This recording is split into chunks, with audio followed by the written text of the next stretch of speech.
It is day 5 of William Shakespeare previous year question series from youth competition times। और आज का हमारा पहला question, when is the title of the Thane of Cawdor? The Thane of Cawdor bestowed on Macbeth and by whom? तो दो चीज़ हैं, कब और किसके द्वारा। थेन ऑफ काउडर, ये जो टाइटल है ये क्या किया था, बेस्टोड किया था, समर्पित किया था, ये दिया गया था, किसको दिया गया था, मैकबेथ को दिया गया था। पर ये बताओ कि किसके द्वारा दिया गया, किसने इसको ये कहा कि the thane of Cawdor, Macbeth को द थेन ऑफ काउडर किसने कहा। तो on the baron heath by Banquo, Banquo के द्वारा बैरन हीथ पर। In Inverness by Lady Macbeth, क्या लेडी मैकबेथ के द्वारा दिया गया था इनवर्सनेस में। या फिर following the defeat of Norway by Duncan, तो ये टाइटल क्या डंकन के द्वारा दिया गया था नॉर्वे की डिफीट होने पर। या during the battle of kings एमिजरी रोज, क्या रोज के द्वारा दिया गया था इस बैटल में, कौन सी बैटल में, बाय द किंग्स एमिजरी नहीं, हाँ तो ये बैटल में क्या युद्ध में दिया गया था। तो ये क्वेश्चन हमसे पूछा गया है, तो इसका आंसर क्या है। तो देखिए ये जो थेन ऑफ काउडर मैकबेथ को ये जो टाइटल दिया गया है ये किंग डंकन के द्वारा दिया गया है। और कब दिया गया है, जब वो नॉर्वे को डिफीट कर देता है, जब वो नॉर्वे को डिफीट कर देता है तो किंग डंकन उनको ये टाइटल दे देते हैं। देखिए क्या लिखा है, the title of The Thane of Cawdor bestowed on Macbeth following the defeat of Norway. The title was given by King Duncan. तो इस बात को याद रखिएगा। नेक्स्ट हमारा क्वेश्चन है कि Will all great Neptune's ocean was this blood clean from my hand? Who says? किसने कहा है इस बात को, and when, कब कहा है कि will क्या ऑल ग्रेट नेपच्यून सी ओशन, जो नेपच्यून, जो ग्रेट नेपच्यून का जो ओशन है, समुद्र है, वॉश धो देगा दिस ब्लड, इस ब्लड को, क्लीन फ्रॉम माई हैंड, क्या क्लीन कर देगा, साफ कर देगा ये जो ब्लड मेरे हाथों पर लग गया है ना। क्या इसको जो ओशन है, क्या इसको नेपच्यून जो है, नेपच्यून का ओशन क्या इसे साफ कर देगा मेरे हाथों से। तो इस बात को कौन कहता है और कब कहता है, ये हमसे क्वेश्चन पूछ लिया गया है। तो क्या इसे लेडी मैकबेथ करती है इन हर स्लीप वॉकिंग, क्या मैकबेथ कहता है आफ्टर मर्डरिंग डंकन, क्या बेंकोज घोस्ट एट द बैंकेट, या मैकडफ कहता है मैकडफ्स वाइफ्स मर्डरर, कौन इस बात को कहता है। तो इसका आंसर है, इसे कौन कहता है, इसे मैकबेथ कहता है। इसे कौन कहता है, इसे मैकबेथ कहता है। और कब, after murdering king Duncan, king Duncan को मर्डर करने के बाद ये इस वाली बात को तो कौन कहता है, मैकबेथ कहता है। मैकबेथ इस बात को कहता है। चलिए देखिए लिखा है कि Macbeth after murdering king Duncan says will all great Neptune's ocean wash this blood clean from my hand. Next हमारा क्वेश्चन है कि according to Macbeth in chief nourisher in life's feast is, लिखा है द चीफ, मुख्य नॉरिसर, न्यूरिस करना होता है पालन पोषण, और पालन पोषण ER लगा के इसको नाउन से वर्ब से इसको बना दिया है नाउन, तो नॉरिशर। तो चीफ, मुख्य जो नॉरिशर है, पालन पोषण करने वाली है इन लाइफ्स फीस्ट, है ना, जीवन की दावत में, वो कौन है। रिच डाइट है, स्लीप है, लव है, या solace after offered by friends, है ना। सॉलेस क्या होता है, सांत्वना होता है ना। तो कौन है, तो इसका आंसर है स्लीप। तो मैकबेथ कहता है कि जो मुख्य पालन पोषण करने वाली जो है ना, वो कौन है, वो स्लीप है, वो नींद है। According to Macbeth the chief nourisher in life feast is sleep.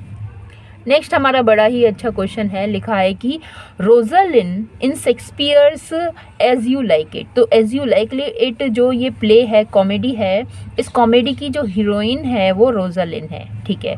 Disguise, अपना भेष बदल लेती है, डिसगाइज कर लेती है अपने आप को एज, किस नाम से, तो जो लड़की है रोजालिन बन जाती है लड़का, ठीक है। अब वो क्या नाम रख लेती है अपना, एलिना रख लेती है, सिल्वीसिया रख लेती है, जैक्यूज या गैनीमेड।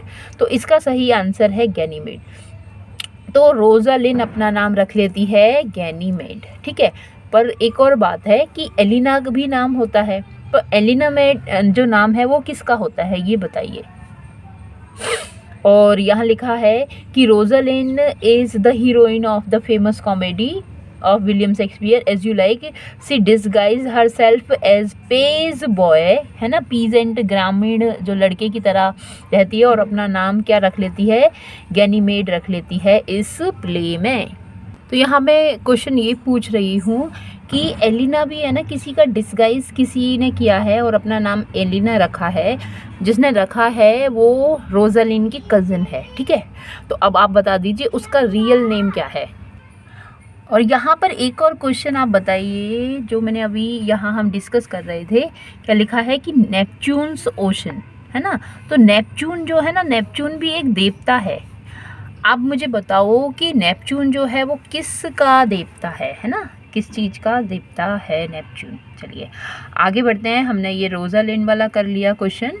और नेक्स्ट हमारा क्वेश्चन है यहाँ पर कि according to Jaques in this monologue, ठीक है, according to Jaques in his monologue, और वो क्या कहता है, all the world's a stage, what is the seventh stage, ठीक है। तो जैक्स ये है ना, जैक्स जो है एक एज यू लाइक इट में ही है और एक मेलन, वैसे दो करेक्टर हैं जैक, एक तो जो ओलिवल होता है ना उसका भाई भी, उसका नाम भी जैक है, और जैक से एक मेलनकलिक करेक्टर भी है, ठीक है। अब वो अपने मोनोलॉग में वो क्या कहता है, वो कहता है कि all the world is a stage, और ये बड़ा ही क्या कहते हैं इम्पोर्टेंट है, यहाँ से ये पूछ लिया जाता है कि ये किसने कहा है ऑल द वर्ल्ड स्टेज, ठीक है। तो ये जैक्स कहता है अपने मोनोलॉग में, पर है ना यहाँ पे ये ना इसमें 7 स्टेजेस बताता है लाइफ की, तो 7th स्टेज कौन सी है ये क्वेश्चन हमसे पूछ लिया है। तो a slippered pantaloon with spectacles, second childishness and mere oblivion, second childishness and mere oblivion, a woeful ballad with strange oath, full of wise saws and modern instances। तो ये 4 ऑप्शन हमें दिए हुए हैं। तो यहाँ पर जो हमें ऑप्शंस दिए हुए हैं वहाँ पे लिखा है सेकंड, आंसर तो ये है कि second childishness and mayor oblivion, कि जो सेकंड स्टेज है यहाँ 7th ना होके यहाँ सेकंड स्टेज होना चाहिए, है ना, सेकंड स्टेज। तो जो सेकंड स्टेज है वो क्या है, चाइल्डिशनेस है, बचकाना है, और मेयर ओब्लियन, जो ओब्लियन है ना बड़ी ही कम होती है इसमें, मेयर ओब्लियन है ना, जैसे ओब्लियस होते हैं ना हम लोग आज्ञापरिता, तो चाइल्डिशनेस जहाँ बचकाना है मेयर ओब्लियन होती है।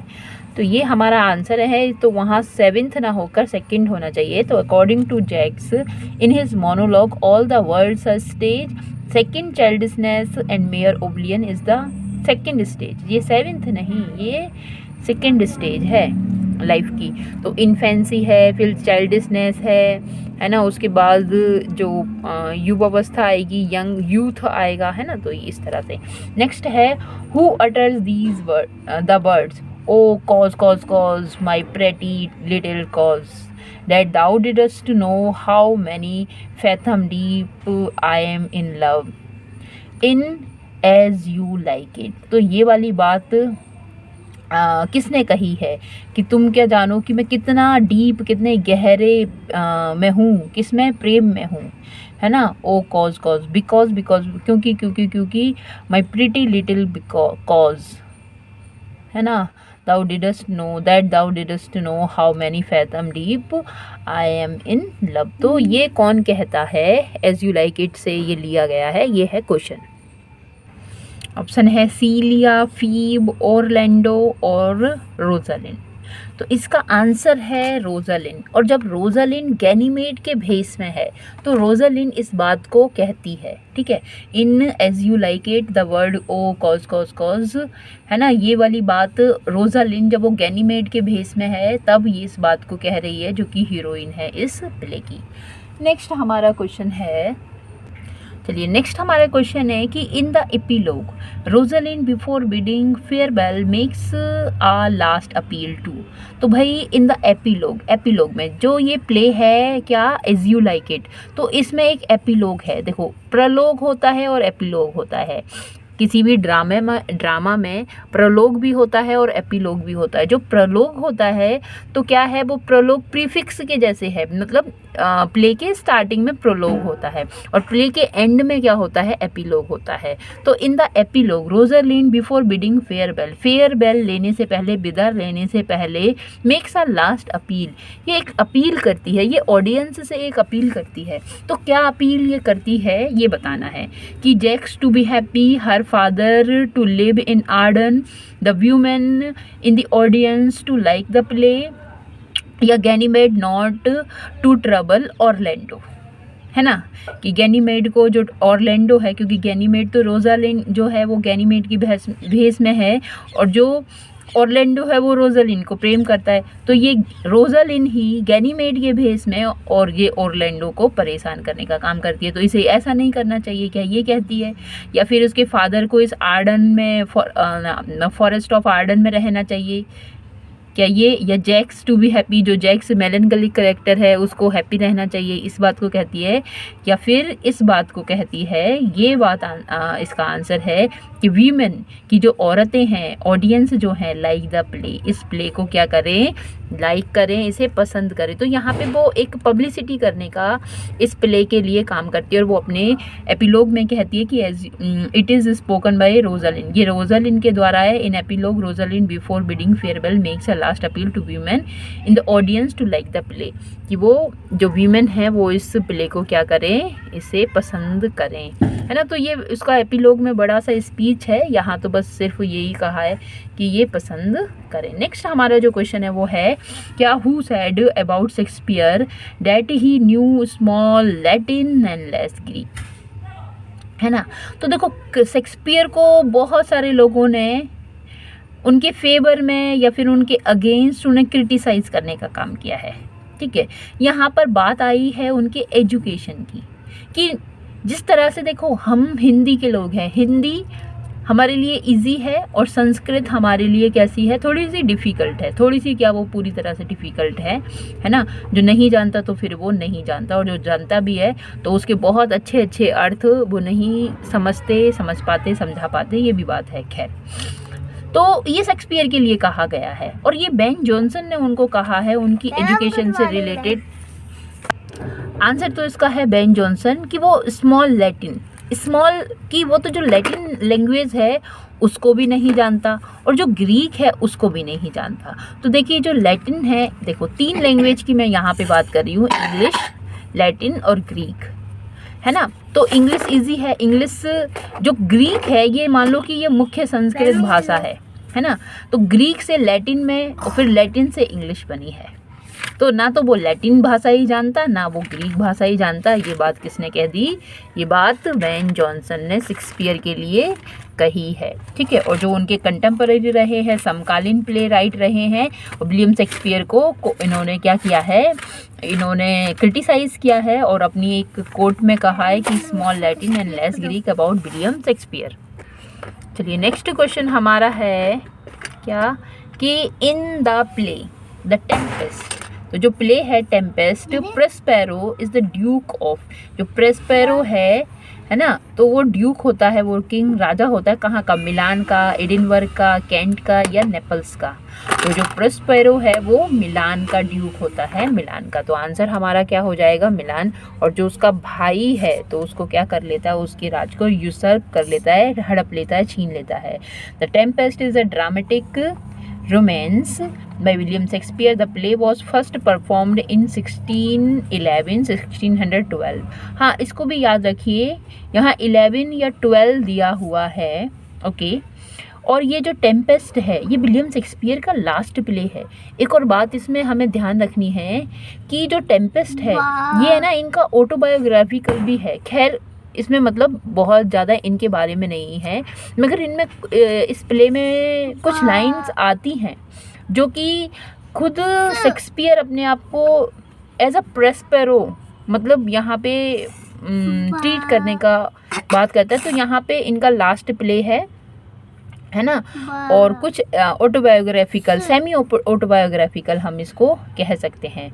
तो और इसके बाद कोई भी प्ले इन्होंने नहीं लिखा है। फिर 1616 में तो इनकी डेथ हो जाती है, और प्रॉस्पेरो लिखने के बाद फिर वो शिफ्ट लंदन से चले जाते हैं अपने वही गांव जहाँ पे वो पैदा हुए थे, बारबिकशायर, है ना। तो ये वाली चीज़ भी याद रखिए। तो फर्स्ट प्रिंटेड 1623। तो जो होमेज एंड क्रॉन्डल ने इनके जो फर्स्ट फोलियो पब्लिश करवाए थे, इसमें 23 प्ले इनके होते हैं। तो ये फर्स्ट प्रिंटेड हुआ था उसी में 1623 में।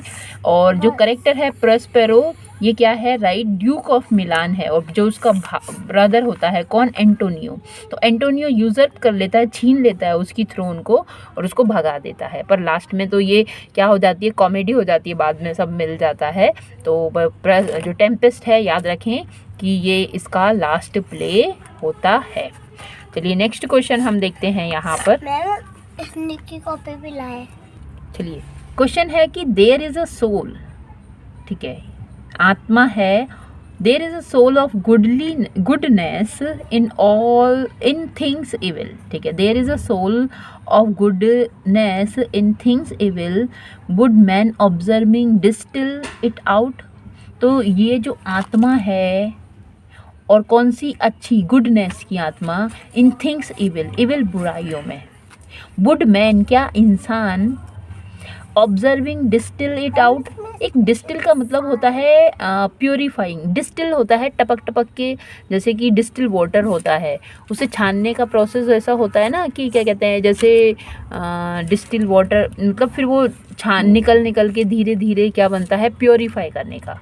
तो क्या would man observing distil it out, क्या जो इसको देख पाते हैं, क्या इंसान इसको देख पाते हैं, है ना, कि ये जो गुडलीनेस है, बुराइयों में भी जो अच्छाई है, तो क्या उसे देख पाते हैं, ये इस तरह की बात है। तो हु हैज़ रिटन इट, तो ये जो लाइन है ये किसने लिखी है, ये क्वेश्चन पूछ दिया। Ben Jonson, Christopher Marlowe, William Shakespeare या जी.बी. शॉ।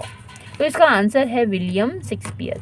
तो विलियम शेक्सपियर ने ये लाइन लिखी है, और ये अपना जो ये जो लाइन है, there is soul distil is out, written by William Shakespeare in his, this line appears in, कहाँ पर, हेनरी फिफ्थ में होती हैं, एक्ट 4 सीन 1 में होती हैं। और हेनरी फिफ्थ इनका क्या है, एक हिस्टोरिकल प्ले है, ठीक है। नेक्स्ट हमारा क्वेश्चन है कि in which play of Shakespeare is there a tribute to Marlowe, है ना। तो मार्लो को ट्रिब्यूट करने की बात की गई है एज द डेड शेफर्ड, है ना, डेड शेफर्ड की तरह। 12th नाइट में, मेजर में है, इज यू लाइक इट में है, या टेम्पेस्ट में है। तो क्रिस्टोफर मार्लो की यहाँ पे बात है। क्रिस्टोफर मार्लो यूनिवर्सिटी बिट्स रहे हैं और बड़े ही इनके कंटेम्पररी रहे हैं। तो इन्होंने जो एज यू लाइक इट लिखा है, तो इसमें क्या किया है इन्होंने, माना जाता है कि उन्हें ट्रिब्यूट करने का, श्रद्धांजलि देने का काम किया गया है। और इनके कंटेम्पररी रहते हैं, मगर जो मार्लो हैं वो जल्दी ही दुनिया से चले जाते हैं। तो लिखा है as you like it is a pastoral comedy, एक ये पास्टोरल कॉमेडी है। हाँ, इसमें नेचुरल सीन इसमें दिखाए गए हैं। फॉरेस्ट ऑफ आर्डन की बात इसमें एज यू लाइक इट में होती है, by William Shakespeare. Believe to have been written in 1599 and first published in first folio 1623. In this play Shakespeare there is a tribute to Marlowe as the dead shepherd, ठीक है। तो ये इसके लिए यहाँ कहा गया है। होप करती हूँ ये समझ में आया। नेक्स्ट हम क्वेश्चन देखते हैं, और क्वेश्चन है हमारा as flies to wanton boys are we to the god. तो जिस तरह से फ्लाइज तितलियाँ होती हैं ना, जो बॉयज़ हैं, लड़के हैं जो तितलियों को पकड़ते हैं, वॉन्टन बॉयज़ जो हैं, है ना, जिस तरह से वो तितलियों को पकड़ते हैं, उनके साथ खेलते हैं, उसी तरह से हम हैं किसके लिए, इनके लिए, है ना। ये भी हमारे साथ बड़ा खेलते हैं। तो दे किल अस, हमें मारते हैं, किल कर देते हैं, फॉर देयर स्पोर्ट, अपने खेल के लिए। तो ये लाइन कही गई है, कहाँ कही गई है ये लाइन, तो ग्लोकस्टर इन किंग लियर इन किंग लियर, ओथेलो इन ओथेलो या हेमलेट। तो इसका जो आंसर है वो क्या है, Gloucester in King Lear. Earl of Gloucester uttered these lines as flies to wanton boys are we to God. ठीक है, the killers for their sport the famous line occur in act 4 scene 1। और जो tragedy है, कौन सी tragedy है, King Lear tragedy है, इसमें ये देखने के लिए मिलता है। और आज के लिए इतना ही। होप करती हूँ कि ये आपको पसंद आया होगा। लाइक करें, शेयर करें इसे, और कमेंट आप ज़रूर ड्रॉप करें कि आपको कैसा लगा। Thanks for watching it. Thank you.